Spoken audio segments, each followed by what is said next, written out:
The 102nd Rule of Burden.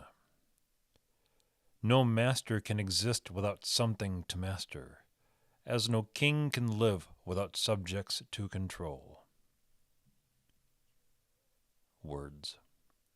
What are they? Short and long shapes and swirls and dots and dashes scrawled in the dirt with a finger. A finger best used to point at someone doing something they shouldn't, like playing in the dirt. Words. The word "word" is as unusual as the concept it represents. Sounds from the mouth, a belch or a shout or a praise, or the mumbling, gurgling choke of someone reciting one of the rules of burden out of memory. These sounds form in the mind as words, but words as were written in the dirt. The pathway to and from the Click Farm. Dangerous. The Click Farm was a place everyone in the catacombs dreaded, a place of hard labor and punishment. If someone forgot one of the many rules of burden, to the Click Farm they went. If they failed going to their assigned duty as decreed by authority, to the Click Farm they were marched. Crush a spider crawling down their arm, the offender was lucky to find themselves sent to the Click Farm, without hesitation. The Click Farm was a place of dread, a consequence.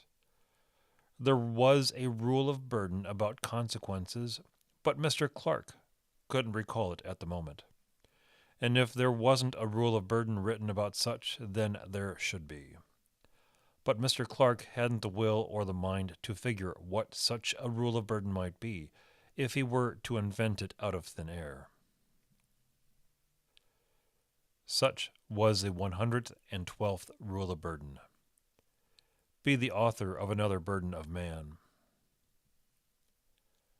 Forgetting a rule of burden wasn't why he was on the path to the Click Farm. He had worked the Click Farm before, not as punishment, but for his specific skill set. He was an exceptionally strong man. The Click Farm was hard labor. The fellow usually sent to the Click Farm was not so disciplined that he avoided being sent to such a place of punishment, or disciplined enough to be strong enough to endure such hard work. Mr. Clark staggered from under the crooked column of limestone leaning over the path. The curved pillar had been a stone arch over the path to the Click Farm since living memory. From the years Mr. Clark passed under that arch, as a boy, as a young man, and now an old man, the arch was unchanged. Mr. Clark as familiar with the arch and its every detail as he was with his own arms and legs. There were few fanciful stories to tell about the arch. Other than as a midway rest stop to and from the Click Farm, it was as close to a monument to the past as anything dredged out of the sickly soil at the center of the Click Farm. There were no scratches or notches made in the stone from travelers long ago, marking their time under the arch. None dared desecrate such a monument. There were no battles won or lost under the arch, as there was no such thing as war. There were no gallows made under the curve of stone to string up unrepentant individuals who could not mend their ways. There was no such thing as a rope. Least of all, knowledge enough to fashion a worthy knot out of the few fibers and strands of string that could be found. Besides, the Click Farm was punishment enough for those who lived long enough to survive it. One morning, Mr. Clark came upon the arch where part of it had collapsed during the night, a column remaining over the pathway that was then choked with broken stones. It never entered Mr. Clark's mind what could have toppled such a landmark. Even as a child, any imagination he possessed was muted by the daily existence of breathing and working. The forces of nature were perplexing. Mr. Clark understood the sun on his face, the wind and dust blown against the tatters of his clothes, yet the elements were far beyond the comprehension and control of the creatures living within that realm, much less the realm of men. On the rare moments Clark was inspired to ask where he came from, as all children grow into men, and all children must come from somewhere, he was met with stern silence. This was not a question to ask. Did men rise from the earth as worms do from under stones? The stones young men rise out from under would have to be very big stones, as young men are bigger than earthworms, but not too big, as children hadn't the strength of earthworms to lift such stones off their back. As weak as any child that started out in the world, Mr. Clark grew strong enough to lift the stones he couldn't when he was first hatched from under those same stones. Hatched. That's as much as he understood it. There were few childhood memories, fewer still that had lasting impact on him, a moment in time that defined him. Hatched. He simply came into the world spontaneously, like one of 1,000 from a spider's egg sac. As a strong back, Mr. Clark moved heavy things at the click farm. It was his work. He had no opinion of the work, whether he enjoyed it or loathed it, if it gave him great pain or if there was a reason for the work he was given. There was never a reason for the work.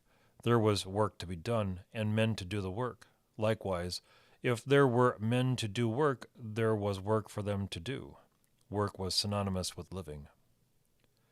Apart from work, there was food and shelter and the most important thing, a tomorrow.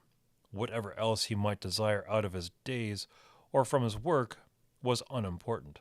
Such was the work of a beast of burden who knew no better, knew no different, until the day he was finally flat-backed. If there were heavy things to lift, Mr. Clark was selected to lift them. It was his work to clear the path on his way to the click farm, the path always a hazard of eroded ruts, cuts, and sheer stone walls. A rock slide or a dead tree falling into the path, it was as if the earth fell into itself. Often, the way to the click farm was blocked from the rocks and debris fallen from cliffs and canyon walls.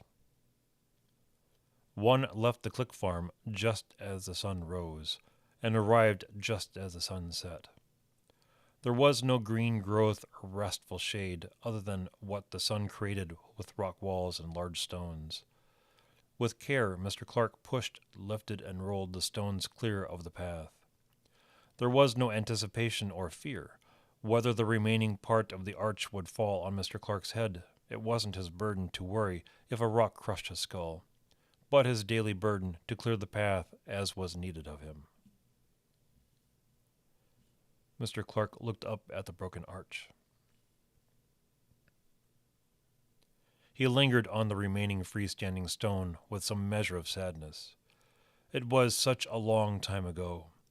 Memory of the arch was faded, himself a shadow of the man he was then. His arms hurt, his legs aching. He was short of breath. He had walked this far on his own, the archway a halfway point between the compound and the click farm. The sun was well beyond noon, the afternoon sun casting shreds of shadows from the shreds of stone, the path itself heated from under that sun. The thin soles of his shoes soaked in the heat and cooked the bottoms of his feet.